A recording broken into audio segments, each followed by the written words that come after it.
All right, and good evening. As you can see from the title, we've got Mr. Tom Martz, who is with the Locke Smith Foundation. We've got a lot of good information for you tonight on the show. But before we start with that, let me start the recording, and we shall proceed with the Liberty Talk. The Constitution isn't just a document. It's a blueprint for freedom. We're breaking down politics at every level, exposing government overreach, and going where the mainstream media surely won't. Join us in defending individual rights against the bureaucratic tide. You're listening to the Missouri Liberty Report. All right, folks, we are back for another very Marxist edition of the Missouri Liberty Report. Tonight, Tom's got a lot of good info. We're going to talk about constitutional voting records a little bit, some scoring that the Locke Smith Foundation has they've been doing it for a while, but everything's finally tallied up. Tom is not going to give us the winners, but he's going to give us top 2s and 5s, which we'll take that for right now because we're all very interested to see who the top 5 constitutionally voting members of the chambers are. And so with that, I say good evening to you, Mr. Martz. Good evening. All right. So let's just, Tom, we're going to kick this off in whatever way you want. I know in the description, though, because we've had you on, I don't know how many times I've had you on the show. We mentioned the Locke Smith Foundation, and we mentioned it a little bit what you guys do, but I don't think I've ever had you really talk about, like, gone a little more in depth on what the Locke Smith Foundation is, why it was created, what it does. So if you could just give us that rundown, and then we'll get into the really juicy topics here. Well, the Locke Smith Foundation was created back in 2008, and its original name was the Young Conservatives, and Young was an acronym which stood for Yesterday's Oath Under Noble Guardians. And what it was supposed to be, or what it was supposed to become, was the preeminent constitutional group nationwide. Needless to say, we didn't get there. But we also had a lot of, in my opinion, we had a lot of people who had their own visions of what the Constitution said versus what it meant. So we kind of evolved into, we had all these different committees that was created after the board of directors were appointed and elected. And I ended up being elected as a board member to the organization. And one of the things at the time I was doing was I was attending city council meetings with 9 other people. And we would get the city council agenda on Friday. Then we would meet at the Golden Corral on Saturday. We'd have coffee, we'd have breakfast, and then we'd banter around different agenda items that were on the city council agenda that we were going to speak on Monday, or bring up challenges to them, because Springfield is actually a charter city.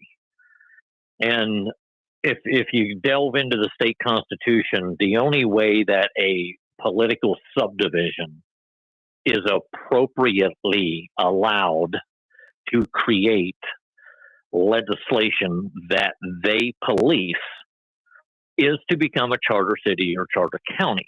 That's the way the Constitution's set up. I'm indifferent to what the judges say, because based on the way the Constitution says is the way that we should be functioning.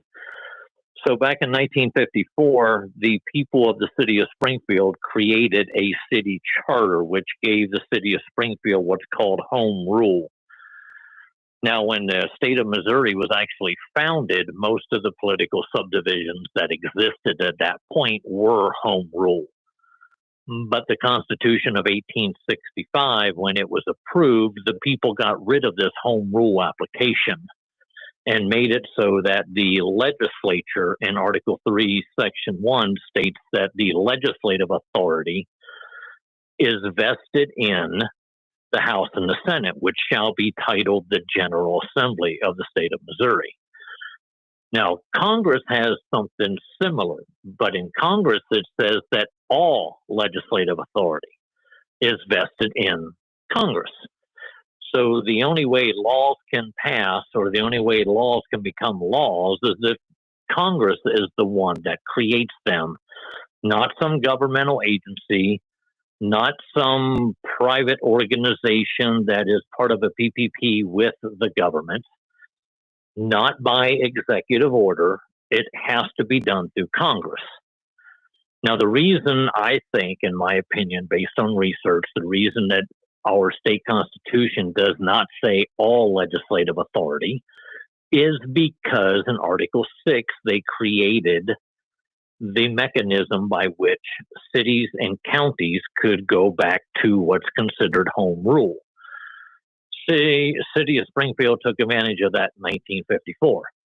Now, they're so far outside the parameters of that city charter, it's not even funny. And even when you call them on it, even when you read it verbatim, right out of the city charter, the city attorney will look at you and go, well, that's not how I take it. Well, obviously. That's why you get paid $120,000 to sit there and come up with your own interpretations. So when we broke up into these different committees, because I was already visiting city council meetings and talking on the agenda and different areas of the state constitution and the city charter, all board members were given a committee to head up, and I was given the legislative committee. The legislative committee was going to write or amend current legislation that was anti-liberty. That was going to be our function. And we had a bunch of different people sign up. We went to a few different meetings. We got to know these people. We got to get ideas from them. It was going to be driven by the people in the committee. It wasn't going to be driven by the head of the committee. And they kind of left it up to me because none of them knew anything about legislation. So then I said, well, would you find it appropriate if we read the legislation that was passed, research the Constitution to figure out whether or not the legislative body can actually do what it is that they're doing legislatively, and then let's determine whether or not that legislation is constitutional or not, and then let's create a scoring system where we will grade each elected representative and each elected senator. So that's what we decided to do. We came up with the award. It was going to be a granite plaque.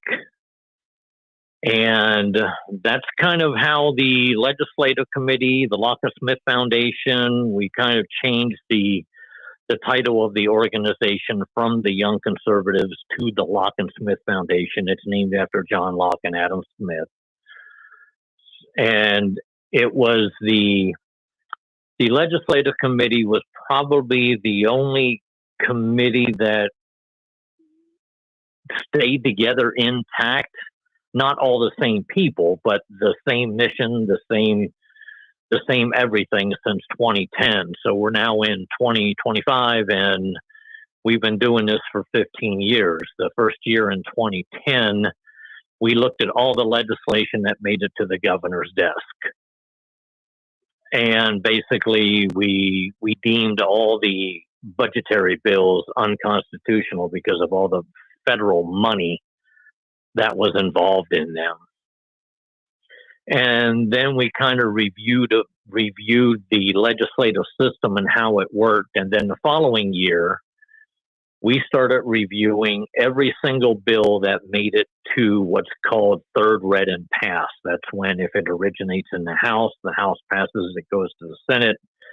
If it originates in the Senate passes it, and it goes to the House. That's where we do our first grading. So is that bill constitutional or not? And John, you and I were both at a meeting where we heard the two people who were there who were elected talk about how vicious of tigers they were inside the committee. And they stopped all this legislation in the committee. Well, that's great, but you're not in every committee. So you can be a tiger in your committee, but what happens when bills get to the floor? Are you still that same tiger, or do you turn into a whimpering kitty? So we started reviewing all that legislation, and you can actually go to our website. We got this year's legislative review up. And like if you go down to HB 121, it was a bill that was originated in the House. It was third read and passed. We accepted it when it came out of the House, but then it went to the Senate.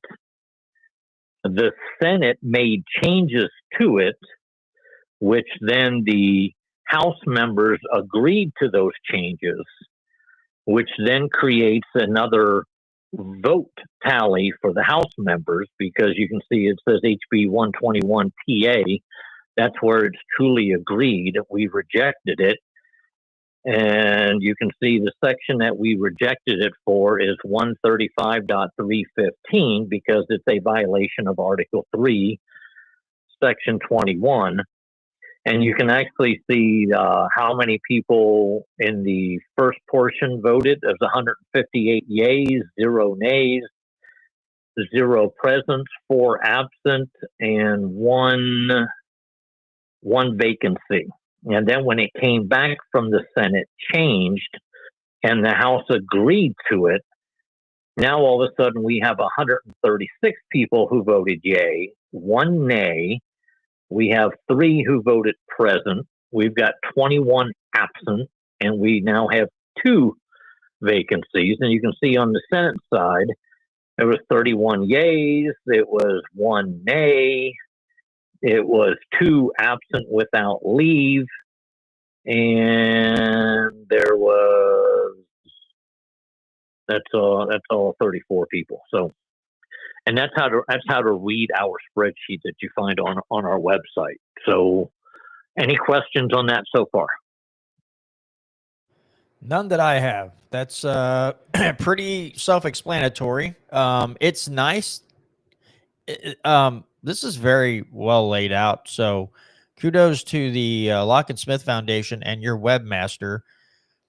Again, this is a nice layout. Pretty, and it's very easy to read. It's not.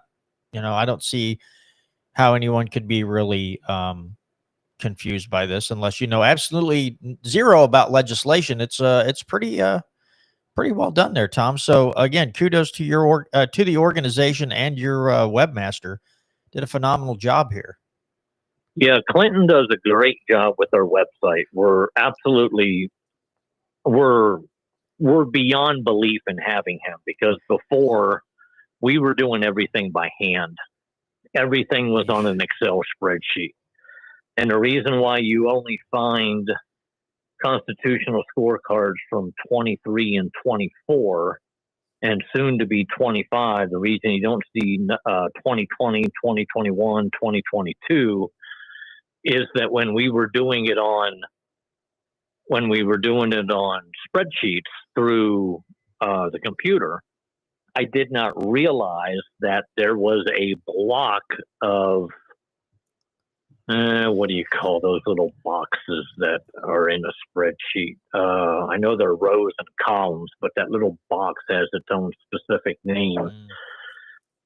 But there was a block of them that when we formatted the spreadsheet, that had errors in them. So they weren't adding, they weren't subtracting, there weren't anything. You could fill it in, but we found out that it wasn't doing anything. And because I was using that formatted spreadsheet for 1920 or for 2020, 2021, and 2022, that block of that spreadsheet had the same error in it. And I did not realize it until I started to do the 2025 spreadsheet. And then when I started scrolling down to figure out to make sure that the votes were tallying, and I realized that something went awry. Well, Clinton knows much more about computers than I do.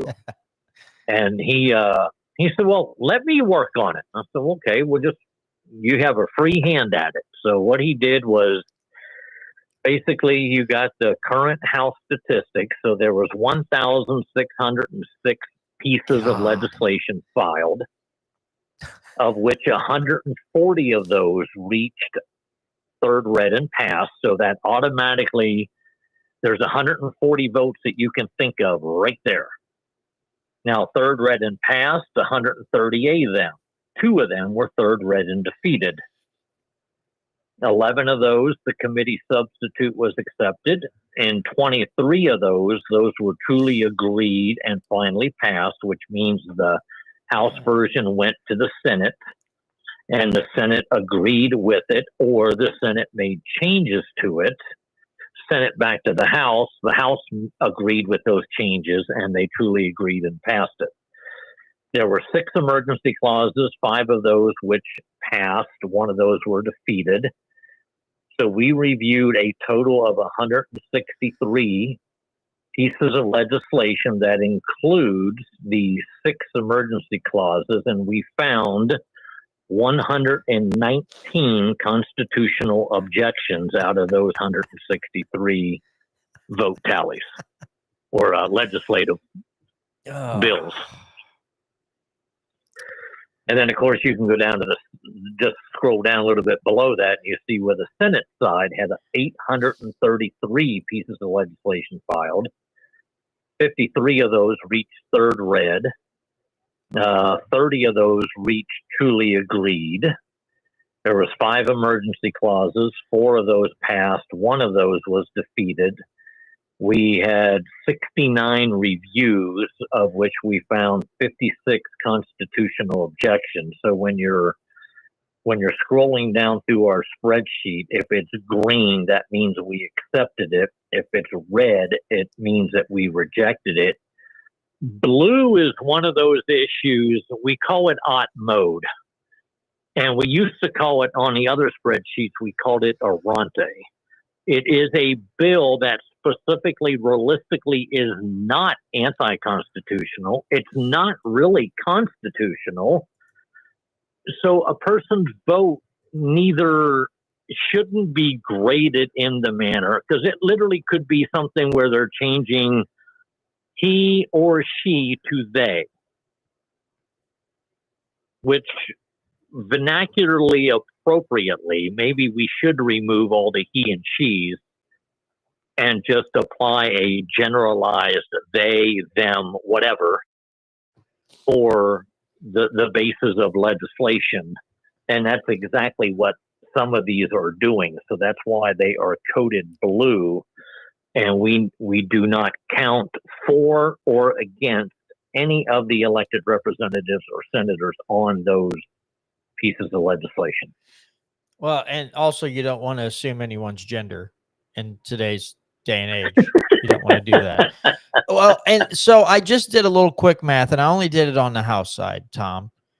And by the math, if I did my math right, 73% of those bills are constitutionally objected. Yeah, they were rejected or there was 73% of the time there was a constitutional objection. So 27% of the 163 bills on the House side that you reviewed were deemed constitutional. That's it's been a while since I've been in school, but I think if you had a 27% in the class, that was a failing grade. Now, I know school's different now, but I'm pretty sure that's still a failing grade even in today's education system. So, well, also, I'm pretty sure in schools you don't have to take an oath like you do take an oath to the Constitution. Like in school, you're supposed to try as hard as you can, but you never promised. You never swore you were going to try as hard as you could. But that's true. These legislators, they swore they were going to try as hard as they could and still got 27%. And then it looks like on the Senate side, 81% of the bills had constitutional objections. So even worse on the Senate side. And of course, now there were almost double the amount of bills that were introduced or that were filed. Can we just ponder that for a minute? I mean, good God. I'm not real good. I don't remember how many members there are in the House here in Missouri. I want to say 163. Okay, so that's basically almost 10 bills a person. What are you doing? And then again, 73% of those unconstitutional. That just blows my mind. And every year, I remember 2 or 3 years ago, we all scoffed and kind of laughed about 1,100 bills that were filed, 1,200, somewhere in that area. And now we're up to 1,600. I mean, I just wonder if there's a competition that we are unaware of, and that they're like, we're going to get to 2,000 next year. We're going to waste everybody's time, and we're going to introduce 2,000. It's like these people on any video platform. I'm like, I'm trying to get to 2,000 subscribers, except in the House, they're trying to get to 2,000 bills, and it's just a bunch of nonsense that people don't pay attention to. Okay, well, geez Louise, and I just looked up that one bill, but I'm not going to pull it back up again. It was actually, I will. This is on Safe Place for Newborns Act of 2002. Okay. Yeah, it deals with creating a box at firehouses where you can basically, you pull the box out, you can put your newborn into the box, and then you close it, and it sets off an alarm in the firehouse to let them know that there is a child in that box. That allows, whether you agree with this concept or not, it's going to be a sticky wicket, but it allows the mother to save the life of the recently born child, but not have to deal with that child if she's incapable of it. So the firefighters will know it's there. They call the appropriate authorities. It gets taken to the hospital. It gets all of its checkups and all the things that it needs to have. And then the mother is kind of free and clear because she went through what was deemed the appropriate steps to basically hand her baby off to the state and not kill it. That was the original intent of that piece of legislation when it passed a few years ago. And I understand the sentiment. Okay, I'm not saying that I want mothers to just discard a newly born baby. But then because people are evil, and then it says that there is hereby created in the state treasury the Safe Place for Newborns funds, which shall consist of monies appropriated by the General Assembly from general revenue and any gifts, bequests, or donations. And then the state of Missouri shall provide matching monies from the general revenue fund for the installation of newborn safety incubators. Again, I get the sentiment. I do. I don't want to sound like a callous, cold-hearted person, but this is the type of society that we live in, where people have to come up with this idea so that a woman doesn't feel like she just has to pitch her baby in the trash. I don't get it. I'm not going to go off on a 10-minute tangent on that. But again, 1,600 bills just astounds me. It's bananas, and that almost 3/4 of them don't line up with the Constitution. Means people don't take their oath very seriously. I will give you credit because you did what we do. The only thing that we're looking at in what is this House Bill 121 is we're looking at the areas that have bold print. So like on page 2, line 30, the child was no more than 45. Well, they increased that to 90 days old. And then you actually started reading the bold print. That's what we're basing our criteria on. Now, the whole law in reality could be a dumpster fire, but we are only basing our thought process on what it is that the legislative body is trying to put into that piece of legislation. Are those changes going to create a mechanism where the people have more liberty, more freedom, life is protected, and this is one of those things that, we could sit here and argue for hours and hours, and the committee does this. We will literally take a piece of legislation like this and we'll sit there and we'll argue about it for several hours. Because in reality, this piece of legislation is, if we look at it to my way of thinking now, if we're looking at this in the correct manner, it actually does fall under Article 1, Section 2, because it is safeguarding life. It is basically a mechanism by which the mother or the porta potty that ended up having her and didn't want her to begin with was able to put her into a safe place or the child into a safe place where it is that the child's life was not in danger, which probably may have been best for that child to begin with. And it also allows the mother to walk away scot-free by the sheer fact that she did something, or I guess it could be a father, for Pete's sakes. I mean, at some point you can basically say that, a dad may have taken away the newborn from the mother because the mother was unfit. But then you can also say, well, wouldn't that be kidnapping? So these are the kind of arguments that we have back and forth on this legislation to determine whether or not we believe it is a constitutional function of the government to be providing for or creating legislation involving this. Yeah, it does bring up like a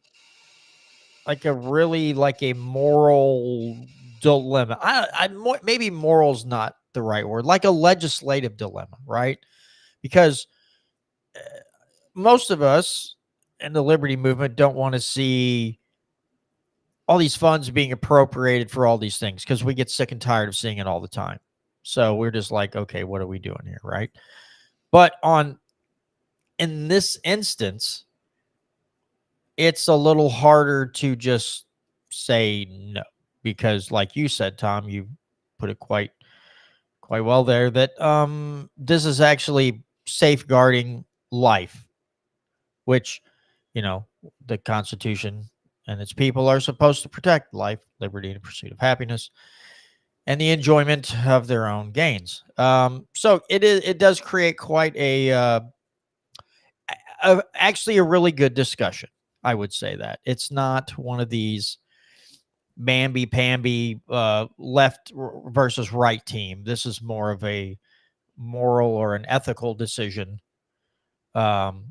where someone's trying to do the right thing, but they're using the government to try to do this. So yeah, I don't know. It just creates an interesting conversation, and I'd rather have conversations like that than the conversations that Brandon and I have to constantly have on the show about the stupidity that goes on day to day. I would rather discuss these things and hash them out than some of the stupidity that we talk about in here week in and week out. So yeah, a very well laid out website. And it is much easier to read. I'm not bashing your spreadsheet. This is just much more condensed and is really well laid out. And somebody can scroll through this really fast because, you get on a spreadsheet, you got to scroll left to right. It's a big old thing. Now it's just all condensed in this nice little box. Very easy to go through. So again, that's better than anything I'd ever lay out. Yeah, it was better than anything I ever laid out too. All right. Well, do you want to, let's pause there. I want to save the thing that I want to save the topic that Brandon's really chomping at the bit for, but then you peed in his Cheerios a little bit before we got on the air. I want to save that towards for a little later in the show. Because Brandon and I both found an article. If I'm not mistaken, I could be wrong. Brandon could have brought it to my attention and I didn't put out anything. But apparently the state attorney general, and the dogs are just barking. If you hear dogs barking, just disregard it. But so the state attorney general is angry that people like Mike Moon and Bryant Wolfen and oh my God, I can't think of the guy from Ron Calzone, people of that type are challenging the stadium funding bill that passed in the special session. And what they said is we shouldn't be legislators or politicians shouldn't be taking a bill to court just because they don't like it. And it's like, it's not that, well, of course they don't like it, but there's a reason behind that. It's because they think it's unconstitutional to do such things. But now they're looking to get this court case just kicked out. They just want it kicked and just be done. And they don't even want the court to hear it. They just want to kick it out. Your thoughts on this, Tom? Because it's ridiculous. Well, I find it quite humorous that the people who identify as Republicans are the ones who are trying to make the case that legislatively an elected official, their rights get checked at the door of the Capitol. And then once they walk into the Capitol, they become a completely different entity. You literally can file a lawsuit in the state of Missouri on the constitutionality of a piece of legislation. To quote some of the people who did the redistricting, it doesn't say that you can't. Ooh. Therefore, you can.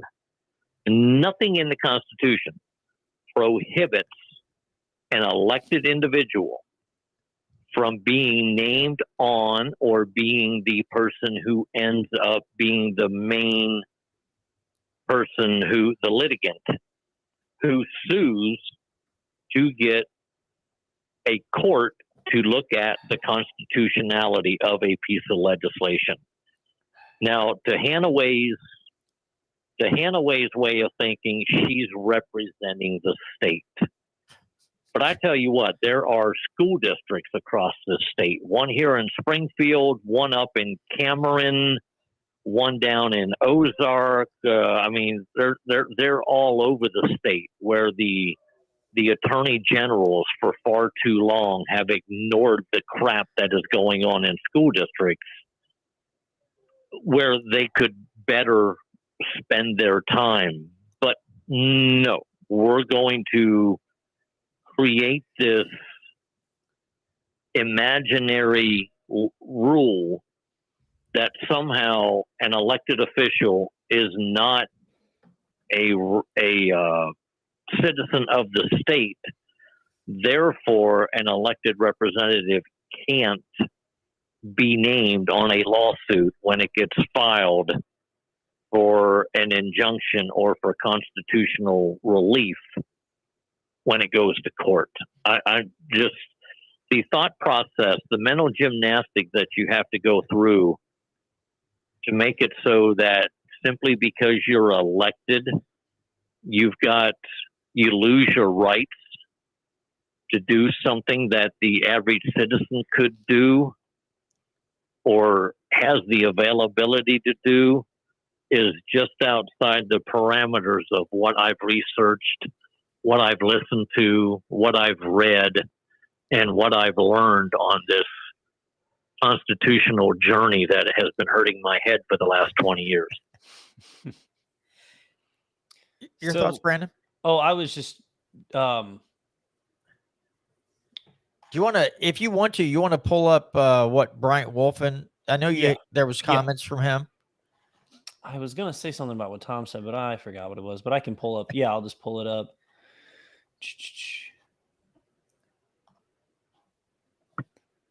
Oh, can you see it pretty well? Yep.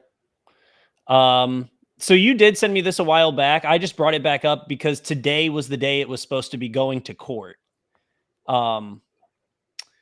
It says so. It's friend of the show Bryant Wolfen and Mike Moon that have filed. I remember what it was now. So wait, really quick for Tom. Sorry, before I forget again.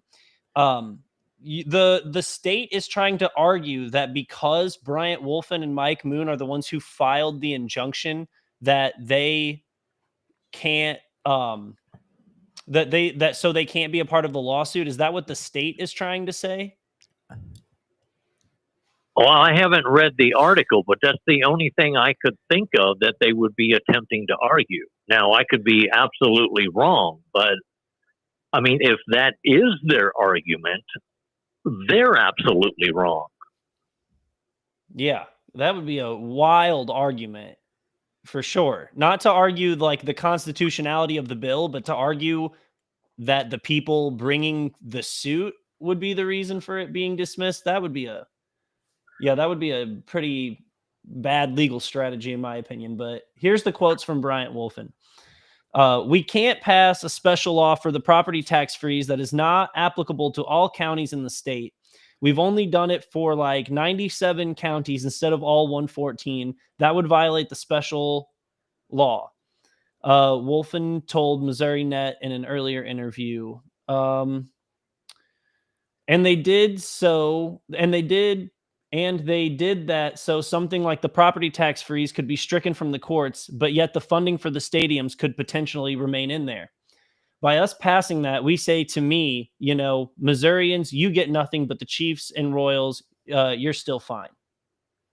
He also said the bill is unconstitutional because it gives public aid to private interests. When we pass laws for a very select few organizations, such as the Royals, the Chiefs, and potentially the Cardinals, we are not making government be neutral, and we are not affording equal opportunity under the law. I think that was all of Bryant Wolfen's quote there. Yeah, but I mean, look at Kehoe. We called legislators back to Jeff City because the stakes were too high to wait. Families and communities needed disaster relief. Taxpayers deserve certainty, and critical job-saving investments were on the line. Without action, thousands of Missourians would have been left without much needed support, and the state would risk losing jobs and economic development opportunities that are key drivers for growth, not just for Kansas City, but for our entire state. Okay, well, douche canoe, you screwed the pooch on that one. I mean, he just said they struck a bunch of stuff out, but they left the tax credits or whatever in there for 2, possibly 3 sports teams here in Missouri. It just absolutely drives me bananas when I hear this again with the whole thing. Well, they're just mad because they don't like the bill. Yeah, but at least they have good reason, right? Most times, if they go to fight about something, it's not about the constitutionality of it. In reality, it's just they don't like it because whatever party that's against it, it goes against our principles. Like, okay, have a better reason than that. If it's immoral or it violates the Constitution, that's enough reason for me to say you take this to court and challenge this bill. I just find it hilarious that you can sit here and fleece taxpayers and seemingly want to not do too much about it as far as what the valuation hikes that have gone on and continue to go on and taxing people out of their homes. We can't really do anything about that. By God, don't you dare mess with the Chiefs and the Royals, or they'll be hell to pay. This is the priority for a whole lot of Republicans in the state. And I guess a bunch of Democrats too. Democrats seemed on board with it too. So much for those greedy billionaires. I don't know. I guess those billionaires are better than other billionaires. It just astounds me. I don't. Tom, you've so many times on this show, and I know you've said it on your show on KSGF. You talk a lot about the people that wear the black robes in the courts here in Missouri who don't seem to understand the Constitution either. I don't know.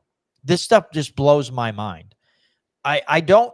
Again, I'm not advocating violence, but I do wonder why we don't see more torches and pitchforks. I'm just saying.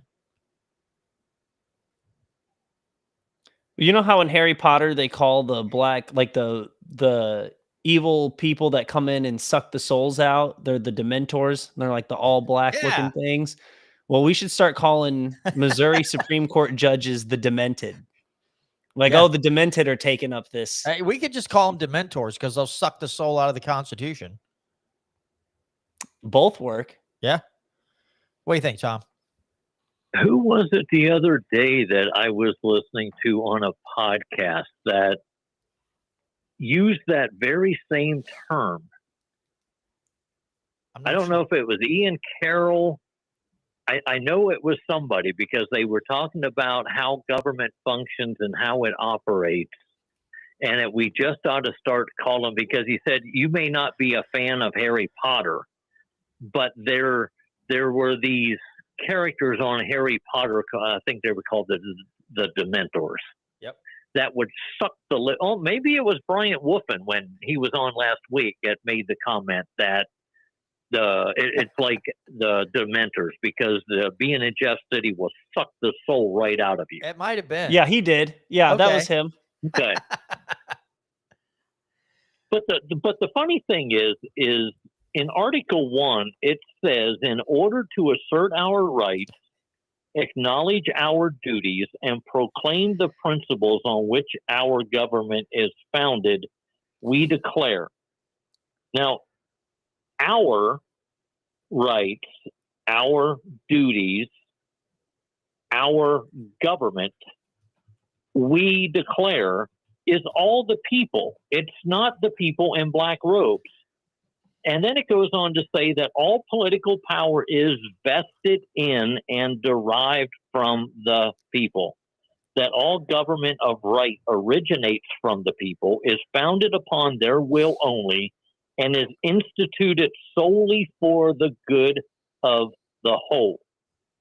How can you even make the case that the good of the whole is 96 counties out of 114?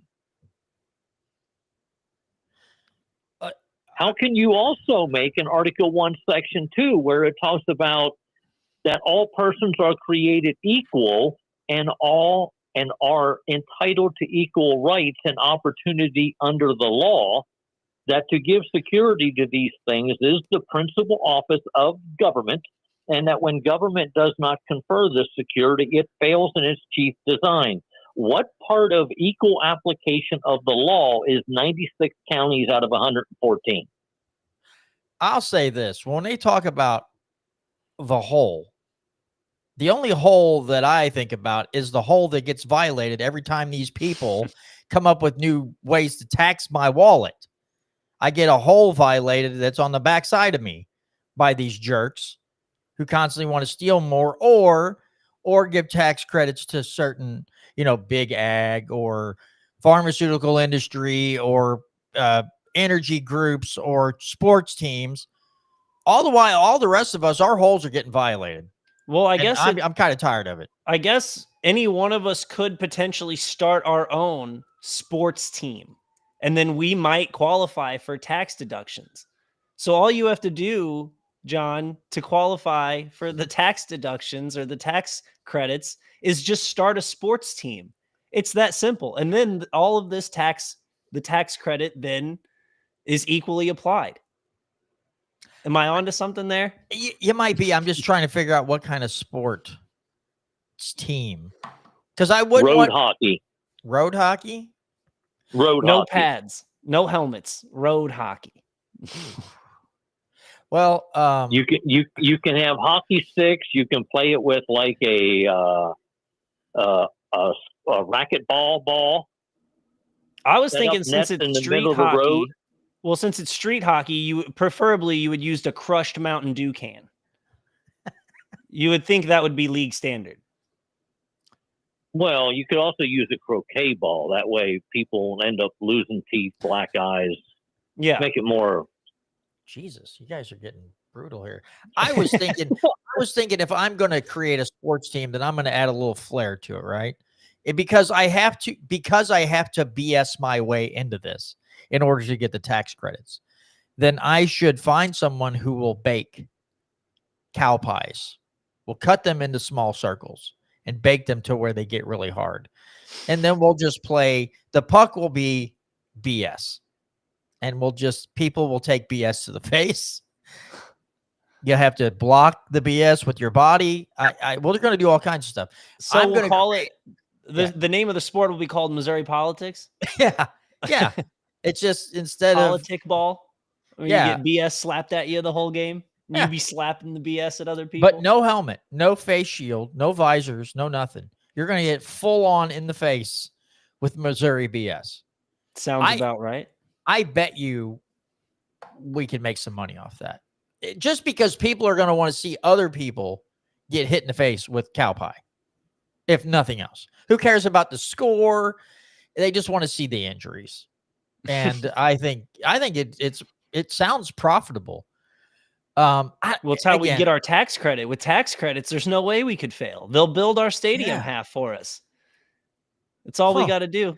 I think we're on to something here, gentlemen. No, I am curious to because as we talked about, as we were basically just alluding to, the Supreme Court is going to be inclined to rule in favor of the state here, considering that they were all put on the Supreme Court by Republicans and Democrats. So I'm curious to see what the state's arguments are going to be against the constitutionality of everything. I'm sure there's precedent that they're going to be like, well, the last Supreme Court also wasn't very good at their job either. So we could go with what they did. But as far as trying to, if let's say you didn't have precedent on this and it was just, you had to argue the merits of the case. Does this pass the constitutionality part? I'm curious to see what the state's going to argue on this. Do you have any where the state would get, where they're going to try to argue this from?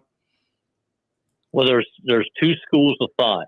You've got what is considered the Hamiltonian principle, knowing full well that Alexander Hamilton was a founding father, but he was also a big government founding father. Although he did understand people's rights, which trying to put that process together, that he was all about the Fed controlling everything, but he was also about understanding the rights of the people, and the government couldn't infringe upon those rights, when in reality, the larger government gets and the more power and authority government has, the worse they are at protecting rights. And then you have the Jeffersonian principle. That application is getting more and more remote, I think, because the two political parties don't want to allow people to self-govern themselves. I mean, that is one of the applications. We're always told that, Donald Trump is trying to destroy democracy. Well, as soon as Donald Trump passes something or gets something passed where people can self-govern themselves again, well, then we're back to a Republican form of government, and that ain't going to happen under Donald Trump. I mean, he literally has his AG and his FCC commissioner out there. The AG wants to define what hate speech is and start locking people up for it. And then the FCC chairman decided to use the force of government to basically say, if you don't take Jimmy Kimmel off the air, there will be repercussions for you to pay. How is that any different than what Joe Biden did? Oh, it's not. It's not. It's classic. We're in power, so we're the hypocrites now. And here's something here. I don't. So this was SB3, and it says on June 11th it was delivered to the governor. But this current law authorizes a tax credit for costs incurred relating to the conduct of amateur and collegiate sporting events. This act modifies such tax credit by requiring certified sponsors to be active members of the Sports Events and Tourism Association rather than the National Association of Sports Commissions. So maybe we get other things like tax credits for pro sports teams because we're also doing it for collegiate and amateur sporting events as well. Now, June, that's around the same time as the. Is this the same part of the special session for the Chiefs and the Royals and possibly the Cardinals? Because this act creates the Show Me Sports Investment Act. The Office of Administration and the Department of Economic Development are authorized to expend funds for the purpose of aiding and cooperating in a planning, undertaking, financing, or carrying out an athletic and entertainment facility project. But the title of this one is for, again, amateur and collegiate sports events. This is title smitle.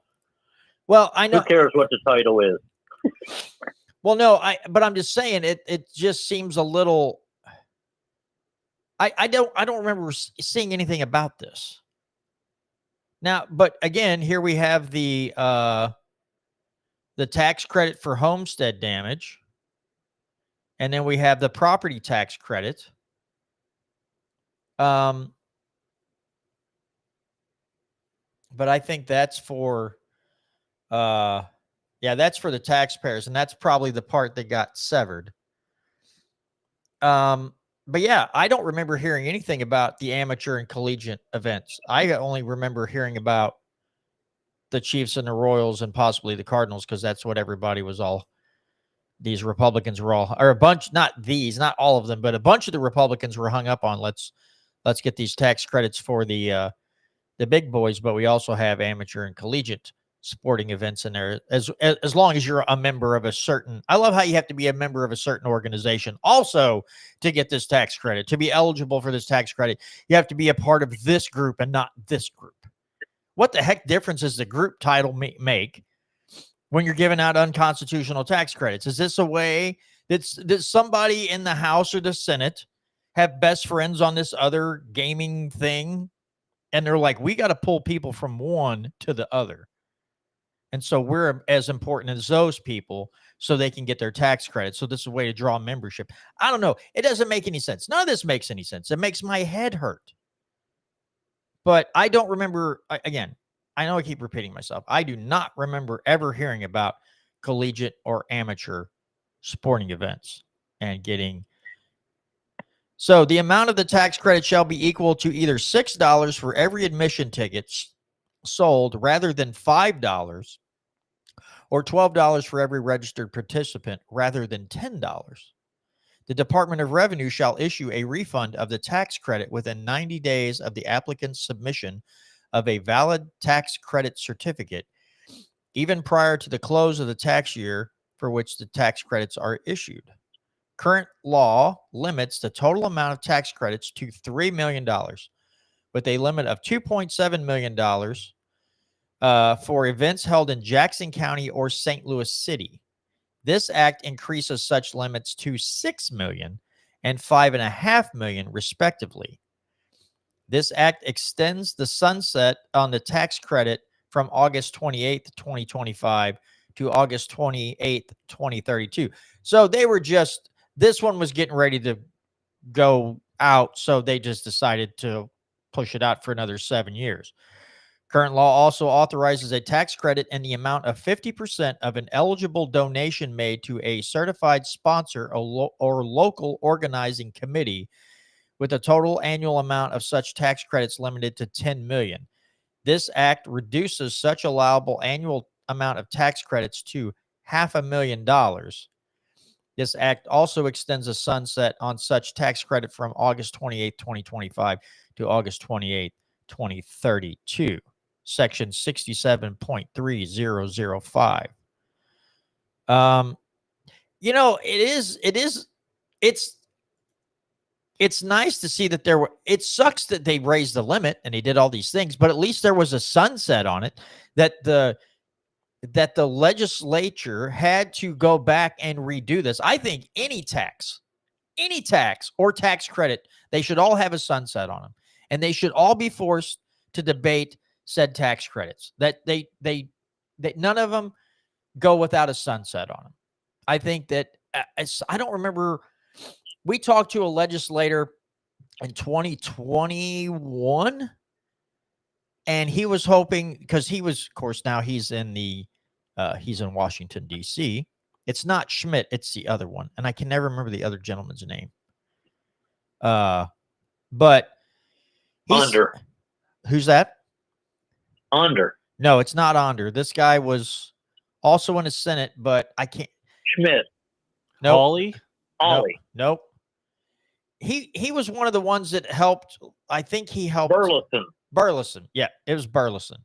He was telling us that he was hoping, he was going to push for, like, in the next session, that somebody would propose a bill that said any taxes in the state of Missouri after 3 years would have to be reread and agreed upon again, and stop doing this. Well, here's a new tax, and it just goes on forever. That to force the body to, this is not the right word, but relitigate it again and reapprove these taxes. And I guess in the hopes that more people would hear about it and raise a fuss about it to try to end some of the stupid taxation in the state. Of course, no one that I know of proposed such a bill. I'm sure he would have been laughed out of the building, but I don't think that anyone even proposed a bill like that. But I really wish somebody would. And just to force them to have to go through the rigmarole again. And maybe we waste enough days so some of these other stupid bills can't get done. I don't know. I can dream, can't I? I don't. Well, see, I was talking to Bishop Davidson one evening, and I had asked him, I said, it would be nice if you literally had at the end, when the sunset clause expires, the bill dies. You literally have to bring it up as a brand new piece of legislation. You can't just extend the sunset clause. So you've got, you set the sunset clause out for 6 years. I think a maximum of 6 years is all you're allowed. And then literally that piece of legislation has to fall by the wayside for at least a full year. Then you have to bring it up as a complete new bill, because we have found things in our review where the sunset clause had expired like 2 or 3 years prior.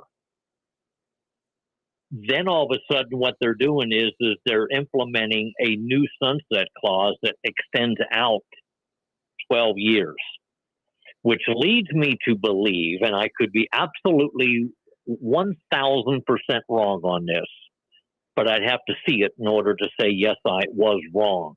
I think what ended up happening was that somebody challenged it and said, wait a minute, this is expired. I don't owe this anymore. And then eventually, as it works its way up through the court system, and they're like, oh, yeah, this expired back in 2023. This is now 2025. So this person, the one that brought the legal ease to us, is exempt for those 2 years. And that money has to be reimbursed to them. Then somebody gets a bug up their butt in the legislative body and says, oh, wait a minute, we need to extend that 12 years, because if somebody else catches wind of what just happened, then all these people may start suing us, knowing full well that this piece of legislation is no longer in effect and that we continued to appropriate that money out of their wallet, even though we were not allowed to because that law had already expired. Huh. I just can't imagine somebody in government would just overlook something that sunset 2 years prior and kept charging people. I am shocked that that would ever happen in the state of Missouri. Are you sure you're not telling a tall tale? I am wearing a foil hat. So fair enough. All right. Well, we've gotten that off our chest. Let's go ahead, Brandon. Oh, I was just if you had something else, but I have been itching to ask Tom. He brought it up before the show that he released a Substack criticizing one of Trump's executive orders. Yeah, we'll do that first. Yeah, I just want to hear what.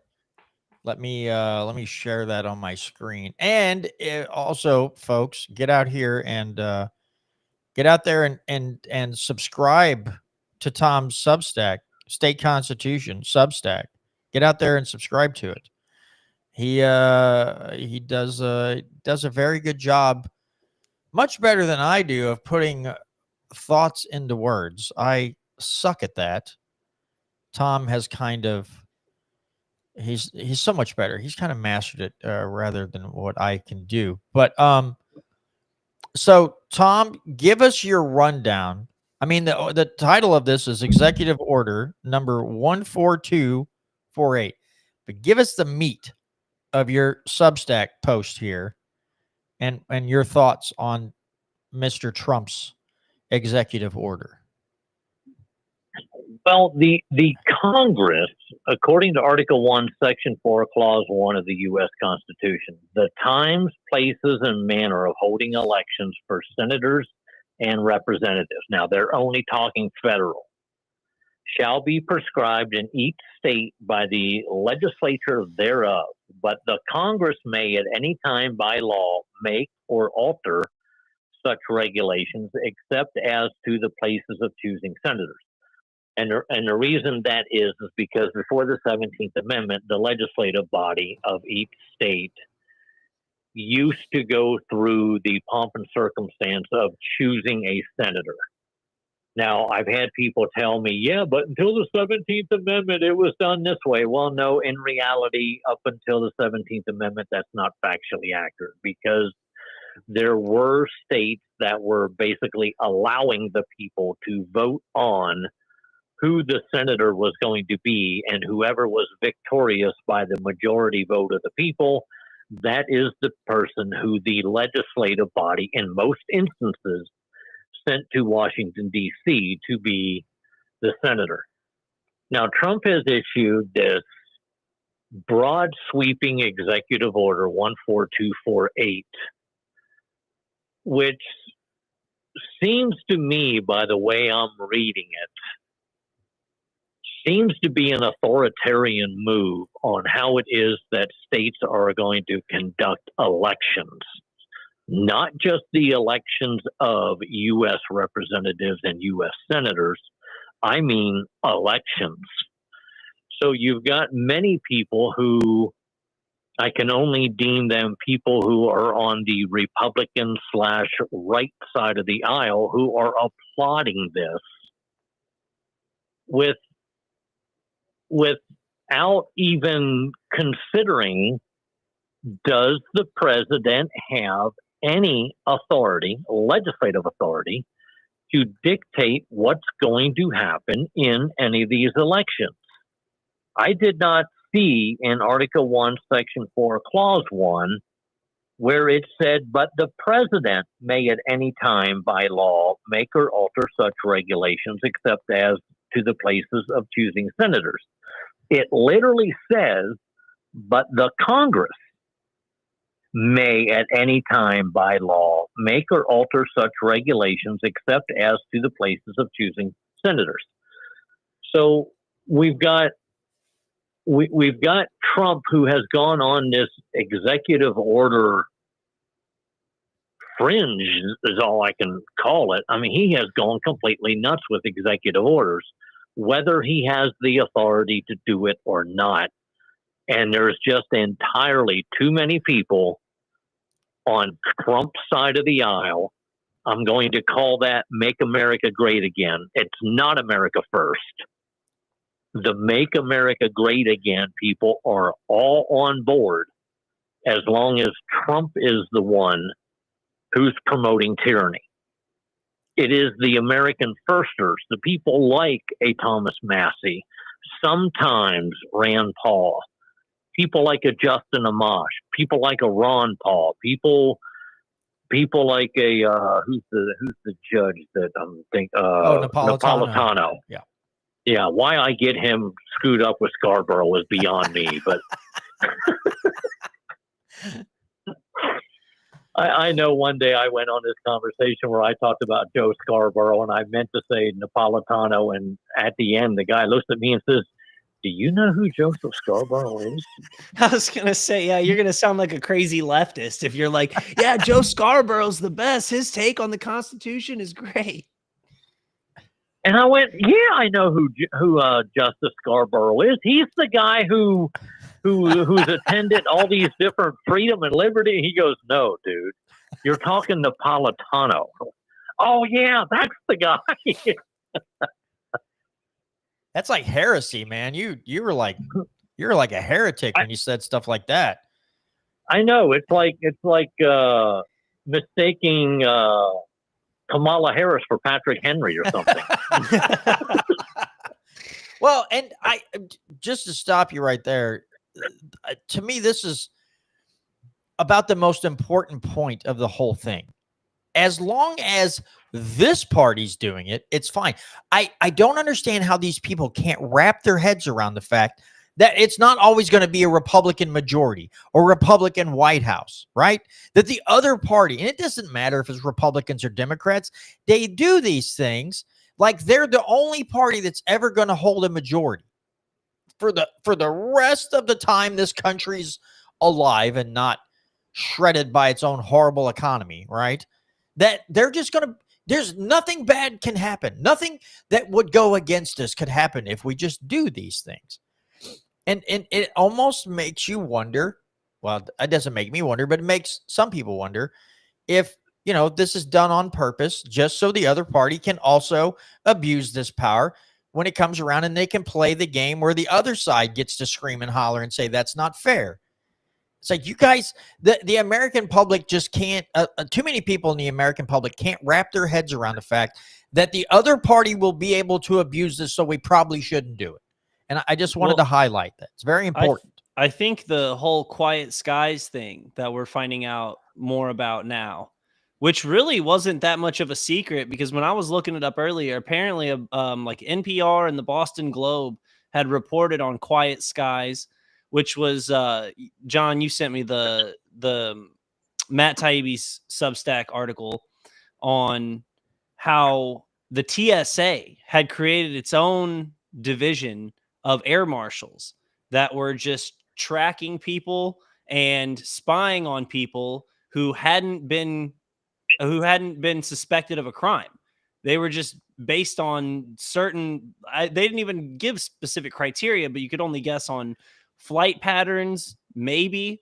But it was something that came out of the out of 9/11 and the Patriot Act. It was the Aviation and Transportation Securities Act of 2001 gave TSA the power to do this. And like you were just saying, it seems like something like, oh, we need to give government agencies the ability to spy on citizens who aren't suspected of crimes for basically no reason. But then when the Democrats were in power, they used it to spy on their political enemies. And it's just one of the, like, no one ever has the forethought as how could this be used against me whenever they sign legislation or when they sign executive orders like that. Yeah, if I can, I'd like to play some audio just because you brought it up, and then we'll get back to Trump's executive order since you brought up the secret skies thing. Hopefully this is not going to blow our eardrums out, but this is Rand Paul talking to Tulsi Gabbard in a hearing, And let's see what Rand Paul has to say here. And now we know exactly why the previous administration fought so hard to keep us in the dark. Director Gabbard was surveilled on at least 5 domestic flights by federal air marshals under quiet skies. Internal records for her targeting show her congressional portrait and that she was a former congresswoman from Hawaii. So there was no doubt they knew who they were monitoring. Under public scrutiny, the Biden administration removed now Director of National Intelligence Gabbard from the program. But they spent the remainder of their time in office stonewalling any investigation. If this can happen to a combat veteran, a lieutenant colonel in the Army Reserve, and now Director of National Intelligence, it can happen to anyone. Right. So just a little bit of audio there from Rand Paul on that whole thing. We're gonna have to at some point. I hope maybe next week we'll cover the Taibbi, the article. Again, folks, that's why I think a week or two ago, I recommend Matt Taibbi, because even though he identifies as left-leaning in the political landscape, he doesn't let that affect his journalism and his integrity when he reports on things. He reports on them in an unbiased manner. And he and another guy named Walter something have a podcast called America This Week, where they go into some of these topics. They're both very unbiased. All they do is they talk about the subject matter, but they leave their political leanings out of it, which is what the majority of journalists don't do today. They just want to be first, and they want to get the clicks, and they try to get the most viewers, but they don't come at it from an unbiased and journalistic viewpoint. They have to, inject their bias into everything and try to manipulate the minds of the American people into thinking one way or the other. But enough about that right now. Tom, continue on. Sorry to interrupt you there, but I wanted to play that while I was thinking about it. Go on with what you're talking about here as far as this executive order. Well, see, most people would make the case, well, an executive order is targeted towards the Federal Election Commission, which was created in 1975 because of Watergate. But the Federal Elections Commission is only to oversee, their whole thing is financial. It has 6 commissioners. 3 must be Democrats, 3 must be Republicans. It oversees the disclosure of campaign finance. Why does that screen start popping up on me? Oh, because it doesn't want me to read it. Oh, rude. But yeah, the Federal Election Commission is, if Trump was going to create an EO that dealt with elections, it would have to be financial, because the states and Congress are the ones that deal with all the other parameters that deal with elections. Now, I'm all in favor of hand counting ballots. That needs to be done at the state level.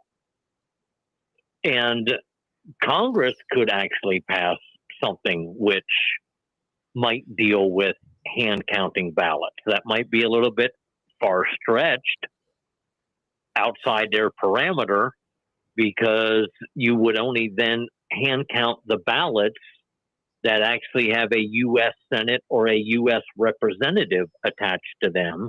You couldn't do anything about ballots that were cast primarily or strictly for state positions. And I've often argued in different formats of how it is that the state needs to get away from putting the people running for Congress on the same ballot as the people who are running for statewide offices. The state should have its own ballot of specifically nothing but state people, and the U.S. Congress people and the delegates for the Electoral College should be on a separate ballot.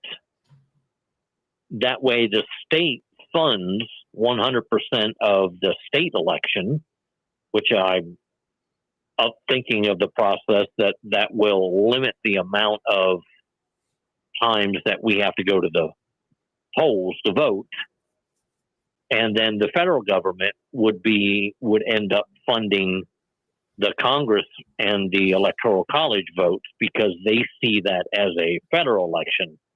It is my belief that there is only one federal election. That is when the Electoral College delegates cast their vote for who it is that they want to be president. Everything else, in my opinion, is a state election, because the U.S. representatives go to Washington, D.C., supposedly to represent us, the people of the state of Missouri. Discounting the 17th Amendment, the people who get voted into U.S. Senate are supposed to go to Washington, D.C., not to represent the people of the state of Missouri. They are to go there to represent the state of Missouri, which also makes that a state election. But somehow we've got this whole system codified to the point, and I think Alexander Hamilton did this, and I think I wrote about it in my Substack, where he makes the case that the Congress has to have the authority to be able to go in and write election laws, because the state, literally, if they wrote all the laws, they could make the federal government null and void simply by not sending U.S. senators to Washington, D.C., and not electing U.S. representatives. So they basically could go back to, in his opinion, what would have been the Articles of Confederation. The horror. I know. Well, and that How dare I was just, how dare the states function in a manner that they think that they have their own sovereignty? yeah. What are they? I know, like from Tom Woods's book. I can't remember which book it was. They talk about the compact theory, that yes, the states did form a union, but I'm paraphrasing a lot here. But in the if you look at the compact theory, the states still hold the supremacy of and sovereignty in a compact theory, not what we have today, which is, excuse me, now we have a president who wants to run all the state elections, and they can override state election laws. And that should scare the bejesus out of everyone in earshot of this show, that you would think that's even remotely a good idea to let the federal government override state election laws. Now, here's the other thing, right? That both sides of the aisle have been screaming about election interference for the last 2 to 3 elections. If this isn't election interference, I don't know what is. So don't go screaming election interference because you think the Democrats somehow have interfered with things, and then you have your guy saying, well, we'll just override. We will override state election laws if we don't like what they're doing. That's election interference.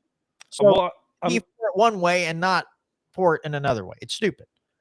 I'm curious as to what the executive order like. What does it actually cover? Is it to stop mail-in ballots, or like what's the general purpose of the executive order then? Like it doesn't seem like it would be a very smart move to just blanketly give the federal government power over state elections. I'm sure that's what this. I'm sure in a long way, in the long way around, that's what this bill, or what this executive order is going to do or could do in certain circumstances. But I'm curious as to like what the motive was to signing this executive order in the first place. Well, if you go into the Section 1 says it's a purpose and policy. Despite pioneering self-government, the United States now fails to enforce and necessary election protections employed by modern developed nations as well as those still developing. India and Brazil, for example, are tying voter identification to a biometric database, while the United States largely relies on self-attestation for citizenship. So basically, Trump is saying that, like, if I tell somebody I'm a citizen, if I don't have the biometric data to prove it, I'm lying based on how I'm reading this.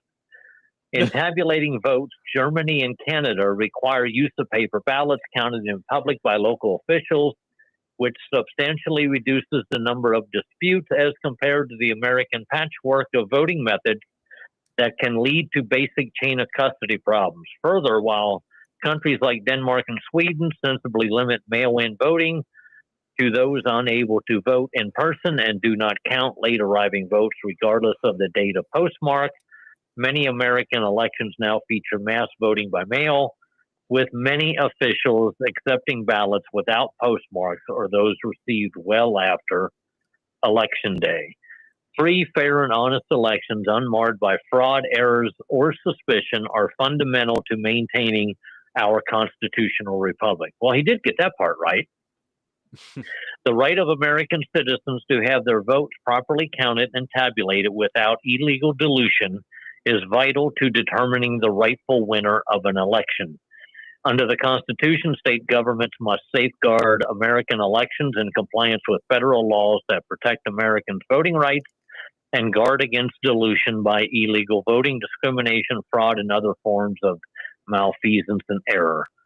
Yet the United States has not adequately enforced federal election requirements that, for example, prohibit states from counting ballots received after Election Day or prohibit non-citizens from registering to vote. Okay, if you've got federal authorities who are supposed to look into this, why haven't they already? Yeah, where's the data? Where's the data that like I actually am a tinfoil hat believer that mail-in ballots and like ballot harvesting measures is what cost Trump the 2020 election. But I am not in a position of authority.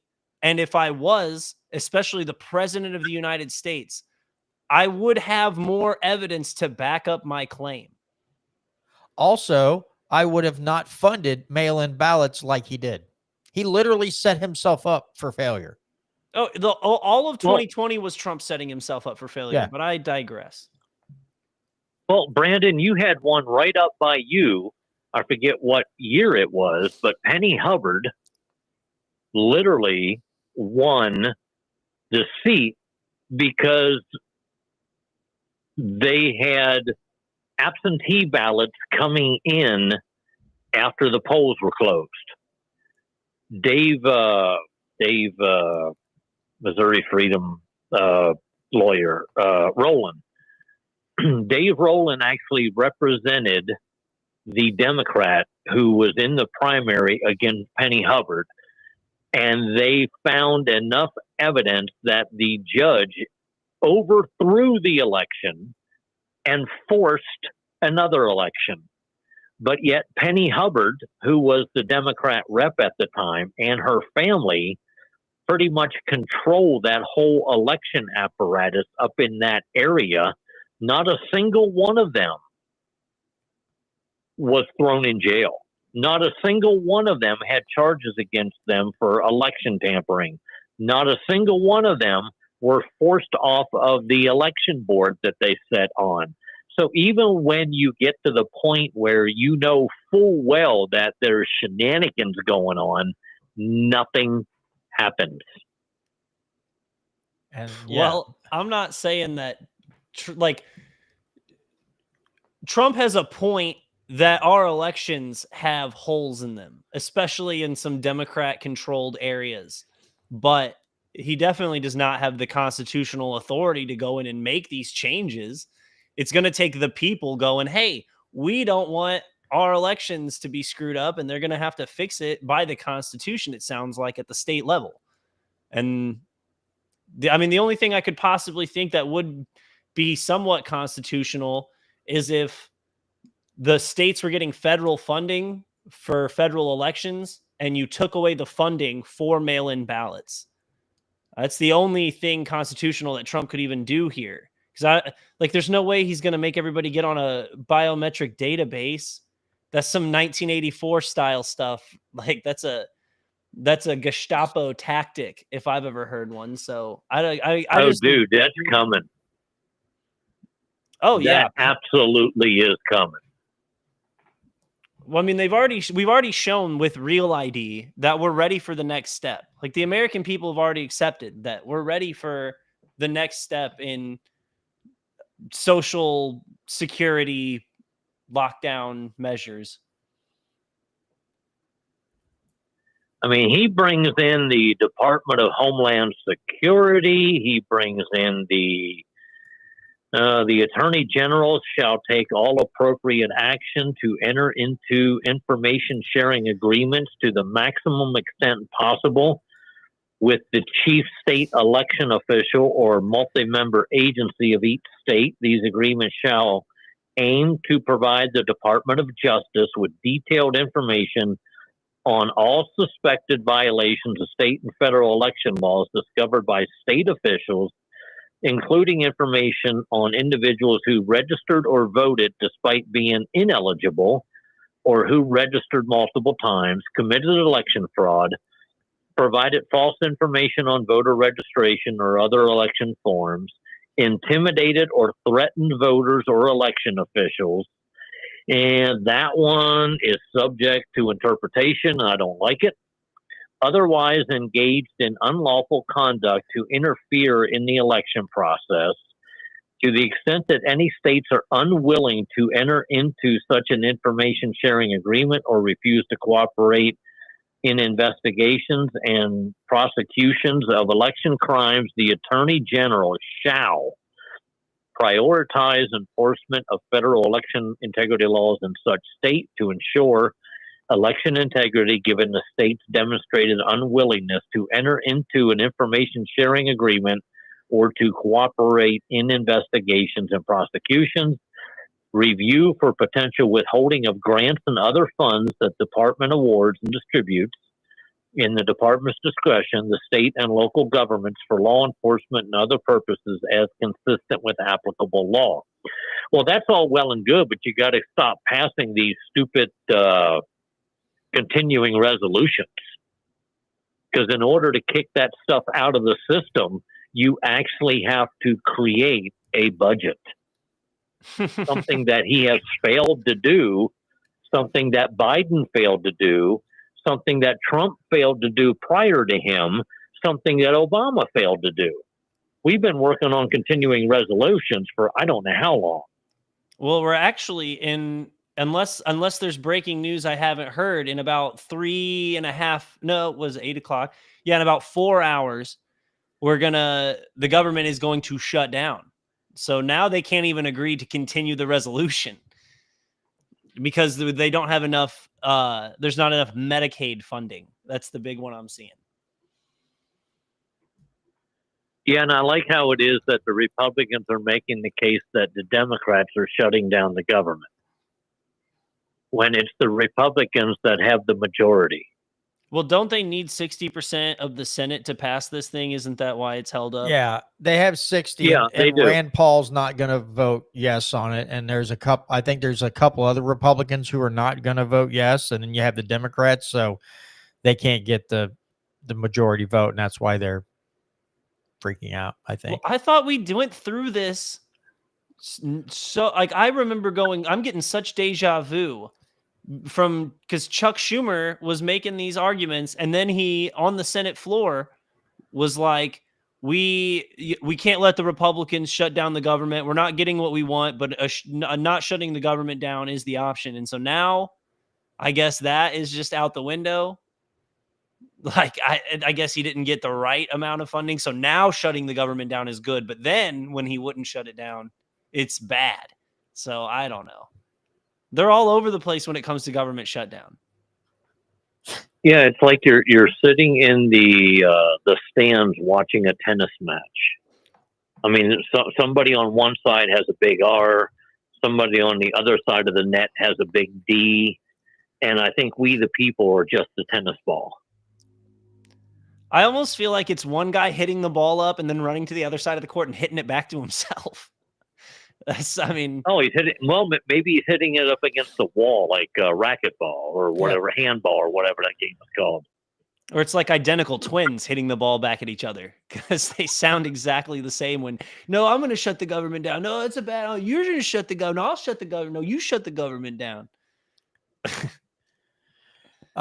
So now that we've kind of discussed this, let's get into the juicy detail that I left towards the end of the show. Oh, yes. So, Tom, give us the rundown on the top 2 and top 5 most constitutionally voting members in Jefferson City for the 2025 legislative session.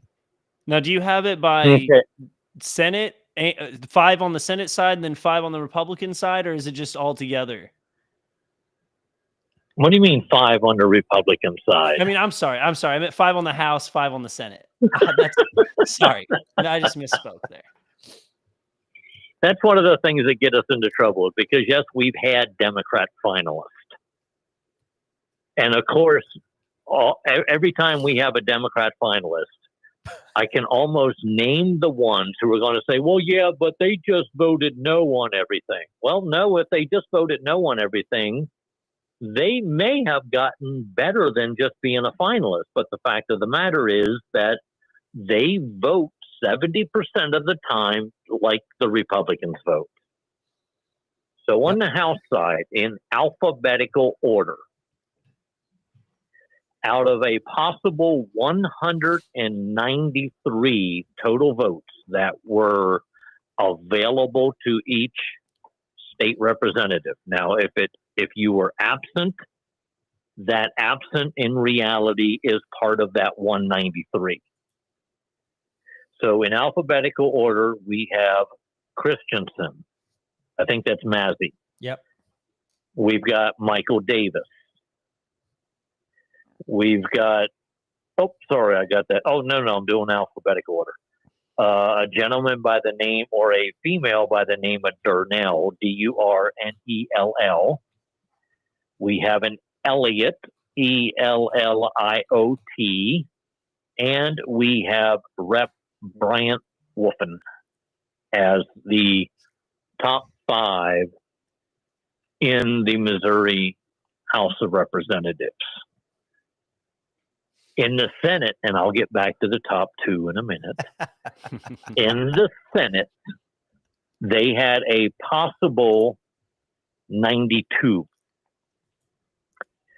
We have an alphabetical order, and I don't know which political party these are. I know Christensen is a Republican. I know Davis is a Republican. I know Wolfen is a Republican. I'm not too sure about Durnell and Elliott. So in the Senate, we have Coleman, we have Lewis, we have McCreary, we have Moon, and we have Nicola. And that's out of a possible 92. Now, if you look at the LegiScore website, we actually decided that a granite plaque was only going to be awarded if they achieved a vote of 75% or better out of that possible 193 and out of that possible 92. We decided marble would be awarded for anything, I think, from 50% up to 74.99%. So the 4 individuals who may end up with a marble plaque is in the House. And we'll be right back with this commercial break. No, John can shut off my phone as I say it. That way people go, what happened? So in the House, it's Davis and Wolfen are the top 2 finalists. In the Senate, the top two finalists are Moon and Nicola. One of those four, or two of those four, one from the House, one from the Senate, will be receiving this year an engraved marble plaque for being the most constitutional voting member of the General Assembly for their chamber for the year 2025. And where will we know the winner at, Tom? On Friday, because I've been doing this KSGF show for at least 13, 14 years now, I feel it is my obligation, because they gave us that opportunity and continue to give us that opportunity. On Friday, I will be announcing on KSGF 104.1 FM, 1260 AM, or you can download the app. KSGF from 7 a.m. to 8 a.m. is the Locke Smith Hour on Friday. Generally, we have the live show at a restaurant called Scramblers on the south end of town. Except this week, we're going to be on my side of town, which is the north side, because Farm Fest, farmer porn, will be at the fairgrounds. Tractors and plows and side-by-sides and all those things that just get the ag people all giddy. So we will be announcing the winners of the marble plaques between 7 and 8 a.m. on KSGF on Friday.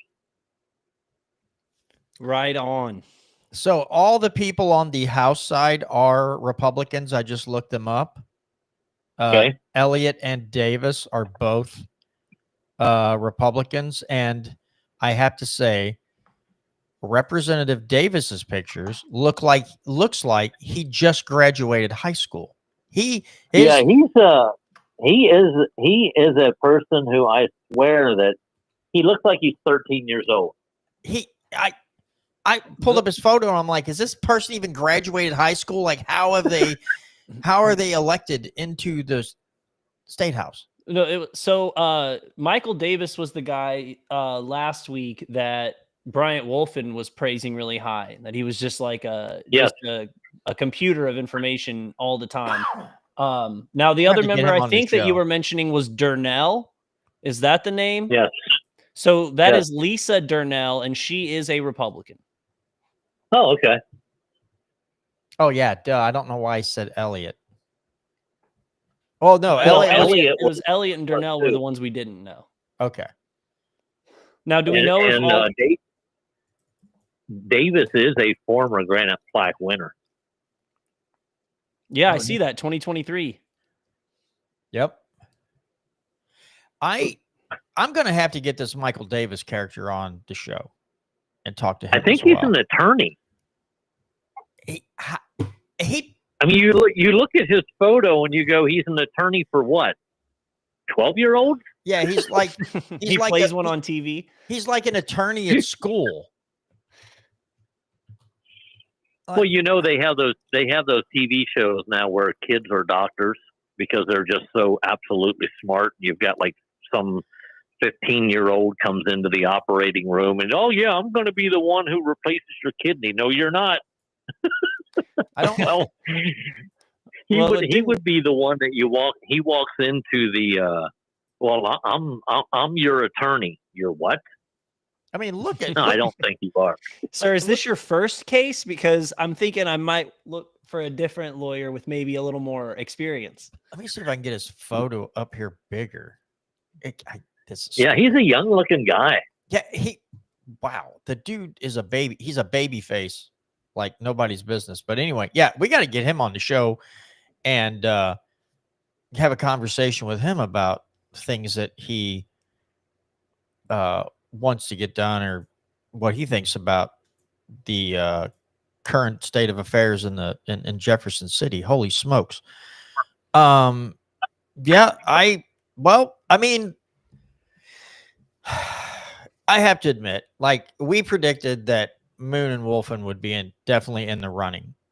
I forgot about Michael Davis. I've heard other people talk highly of him. His name escapes me. I don't think about it. Nicola was another one that I forgot about, but a lot of people are very high on in the Senate as far as senators go, and some of the grassroots really like Joe Nicola. So I guess I shouldn't be shocked by his name being mentioned either. It would be so nice to have, like, out of 114 people, like, I don't know, 80 something in the running, not 5 or, whatever. I would just go for like more people being above 50%. Yeah. Like, that does not seem like, for a constitutional threshold, just doesn't seem very high. But Also, apparently it's like it is too tall of an ask. also, if we're going to give out porcelain awards, will those be toilet stools? They could be. I mean, like, even if they're just miniature toilets, like, they're like, what's this for? Like, you're in the bottom end, you're in the crap zone, so we gave you a porcelain award. Now, do you have? Can you announce who was the least constitutional member in the House this year, or was it a tie? Well, since there was a vacancy, and also don't forget, if you review, if you go beyond, if you scroll down past the constitutional scorecard, there is a basis by which it is that we explain how it is that the point scores are done, the votes are done, and everything else. So if you vote present, you literally are deducted a point, because unless you have actually made it to the point where, well, I have a conflict of interest with this piece of legislation, therefore I'm requesting that I'm excused from voting. But generally what ends up happening, people who don't want their constituents to know how it is that they stand on a piece of legislation, they'll vote present, or they're hoping that if enough of them vote present, that it will throw the system into a kilter and you won't have enough to pass it. We used to count absence also against people too, because in reality, you can walk to the back of the chamber, not push yes or no or present. You can just walk to the back of the chamber and you're considered absent. So we removed those. Now, granted, I think Bryant missed 9 votes when his wife was having the baby. Yep. So people are going to say, well, how come you just didn't remove those from him and do his percentage based on remove those 9 votes and then base his percentage on 184 instead of the 193. Well, then how do you do that for each elected representative? We've tried all kinds of ways to think about how to do this. We even tried batting averages. We would take a certain percentage of the votes. We would deduct, a certain percentage of the absences. We'd remove them out of the system, and then we would work the percentage that way. But then you have the people who realistically their absence was legit. And then you had the people who their absences weren't legit.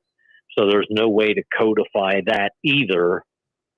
So we just made it so how many total votes did you have the availability to cast if you were there the entire time that you were supposed to be there? And that's what we do the percentage based on. Because in reality, if a person was there for 1 vote and they were absent the rest of the time, they'd score 100%. And in reality, you could make the case that they are the granite plaque winner because they scored 100% on 1 vote, even though there was 192 votes that they missed out on. Wait, I think a better idea, Tom, is you just hire like 7 private investigators, And then you find out why every single person was absent on every single vote. And then we can really find the winner. Because I almost feel like at this point there has to be an asterisk because we don't know why every single member was absent. I'm joking. Well, oh, I know you are, but I'm quite certain we could probably put some of those internet sleuths to this and just have somebody follow an elected official around all the time, and they can denote when it is that they're standing in the back of the room and didn't cast a vote. I mean, we had one, oh, I forget the gentleman's name, but I think he was from Kansas City. He was attending college while he was serving in the legislative body. So he would be in Jefferson City for the roll call, then he would leave. So he missed every single vote, but he was never there. Yeah, What? He was there for the roll call. And man, this was 4 or 5 years ago. I think that's when it was. But literally, yes, this individual would show up to do the mandatory report in. So his name would show on the journal. So he would get his per diem.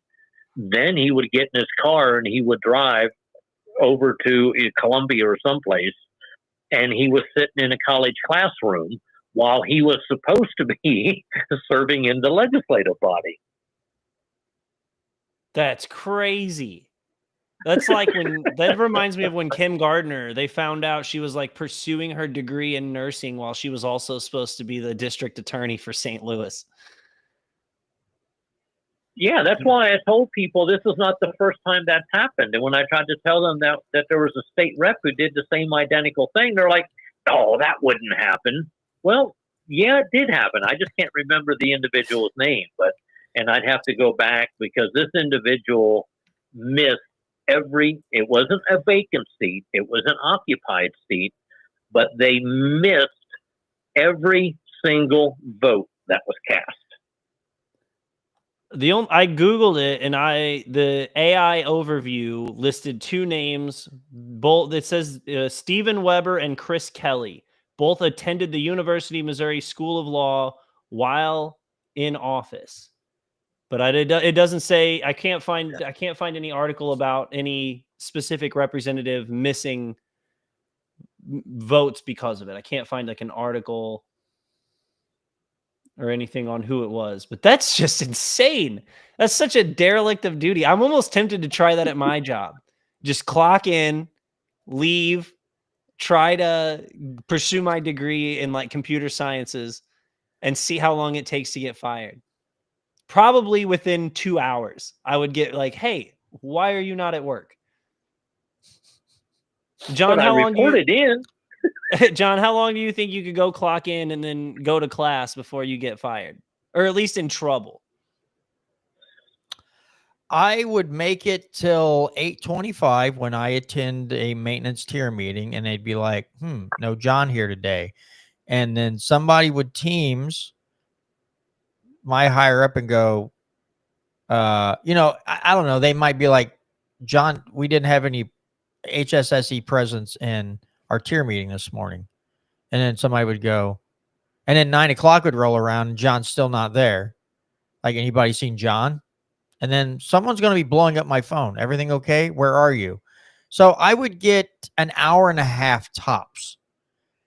And then somebody would be saying, you walked in the door, clocked in, and then left. And be like, yeah, I'm going to school.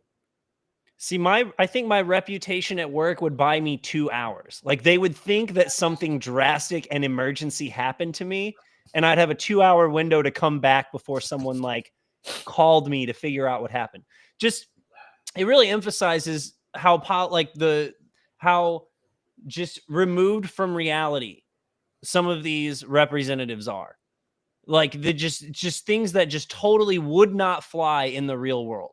Like, anyone with a real job would be fired and disciplined so fast for just the the brazen derelict of duty that representative had. Boy, I'm going to spend some time after the show deep diving and trying to find who this was. I am so curious to find out who this was. Well, make sure you wear your tinfoil hat. Oh, to be on tightly. I squeeze the Make heck sure out of my head. Make sure you use what our legislature was trying to pass into law, that you use the industrial grade foil. Can't use cheap And Chinese yes, foil.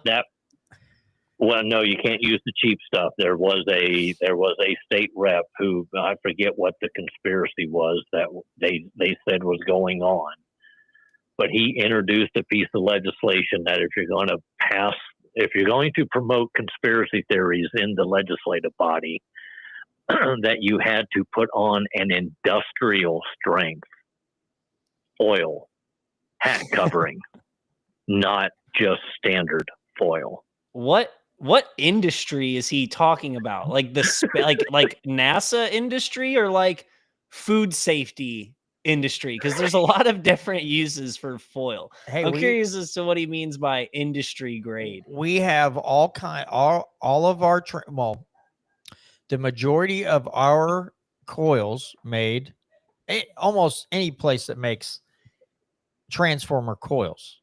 The majority of them are aluminum. So I can get some very thick, because it's literally called foil, even though it can get kind of thick. I could cut me off a sizable chunk of that and could take it up to Tool and Die and have them fashion it a hat out of it for me, and I could place it on my head like a giant dunce cap. I'll tell you what, not only would that protect you from the Russian laser beams that they're shooting at people in Cuba, that would reflect the beam back at them and cause them to go into undiagnosable paralysis. It would also protect you against chemtrails. Yeah. But you'd have to stop breathing. That's true. Nope, I'm not going to say it. Nope, I'm going to behave myself. Nope. Do not want to get this channel in trouble for saying something that could be construed as hateful. And well, I am kind of curious, because there is an organization here in Missouri that is promoting the fact that we need to pass a law that our skies, that they're prohibited from doing anything up in the skies of Missouri.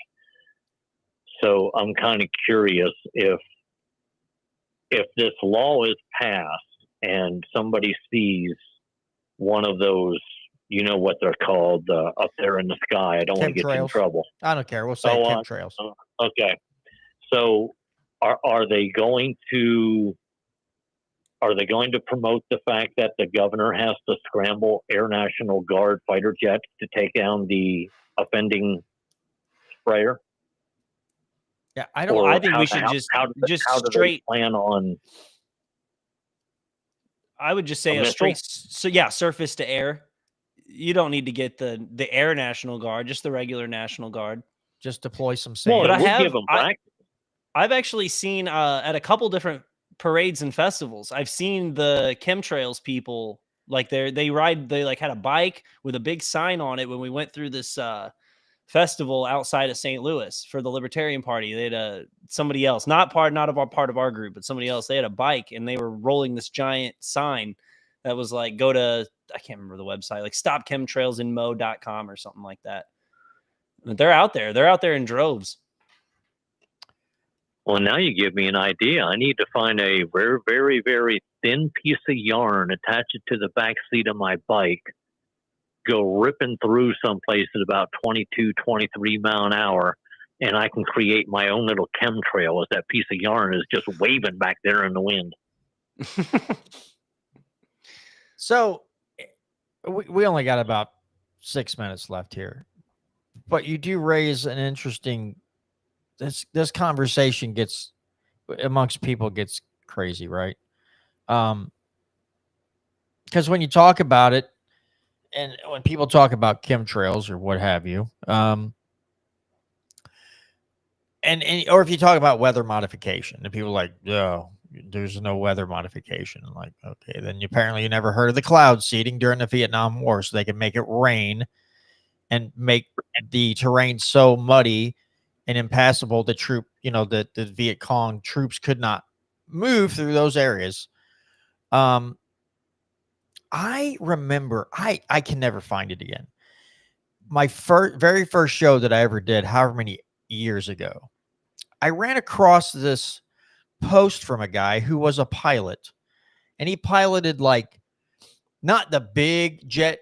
Well, yeah, he did pilot big jet, like passenger planes, but some smaller ones. And he took pictures of the belly inside the plane, and he was like, listen, I've been all over airplanes my whole life. I've been underneath of this. And he's like, there are these tanks here, and they exhaust to the outside. But he's like, no one can explain to me what the heck these are. And he had diagrams. He had everything. And he's like, what are these for? Also, we have to admit that people like Bill Gates are like, we should spray a bunch of medical particles in the air to deflect sunlight to cool the earth so we don't have all this global warming. So when you have these billionaire creepazoids that are saying this stuff, and then some people are like, well, this stuff could never happen. Like, listen, Bill Gates has infiltrated a lot of things. He's infiltrated the vaccine markets, and he's sterilized a lot of people in third world countries. Let's not put it past the guy to actually convince other people to spray. I don't remember what the particle is, but to spray this stuff in the air to deflect sunlight so we cool the earth. That's all I'm saying. Like, people want to laugh at it, but it's like, no, we have billionaires that really want to do this. We have scientists that want to do this. They think this is a great idea. And it's like, I mean, I guess as long as you convince all the idiots that run the joint that this is a good idea, that it'll definitely happen. They'll be spraying these particulates up in the atmosphere to flex sunlight, because who wants to sit there and mess around with that big glowing orange orb in the sky that gives us vitamin D and helps the plants grow and stuff? Why would we want all that light penetrating through the atmosphere and, I don't know, keeping the place warm?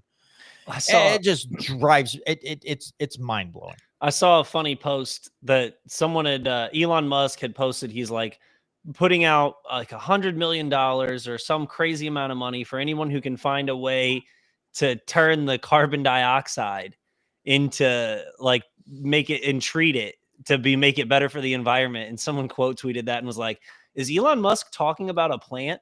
Like, is he talking about trees? Jesus. I'll see if I can find it real quick, but yeah. And while you do that real quick, we got about 2 minutes left. Tom, run down where people can listen to you, what time, what day, all that stuff. Run down for us again. The other show that you do, the show that you do way more often than this one, I should say. 104.1 FM, 1260 AM, KSGF, or you can download their app on your phone.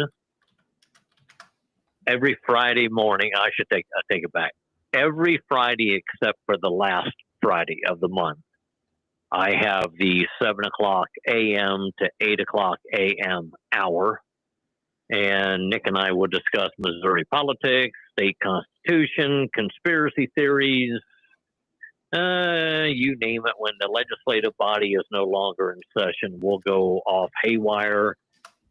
Friday, I plan on talking about a company that supposedly is using geospatial data here in Springfield to check out the sidewalks to make sure they're safe to navigate and walk on.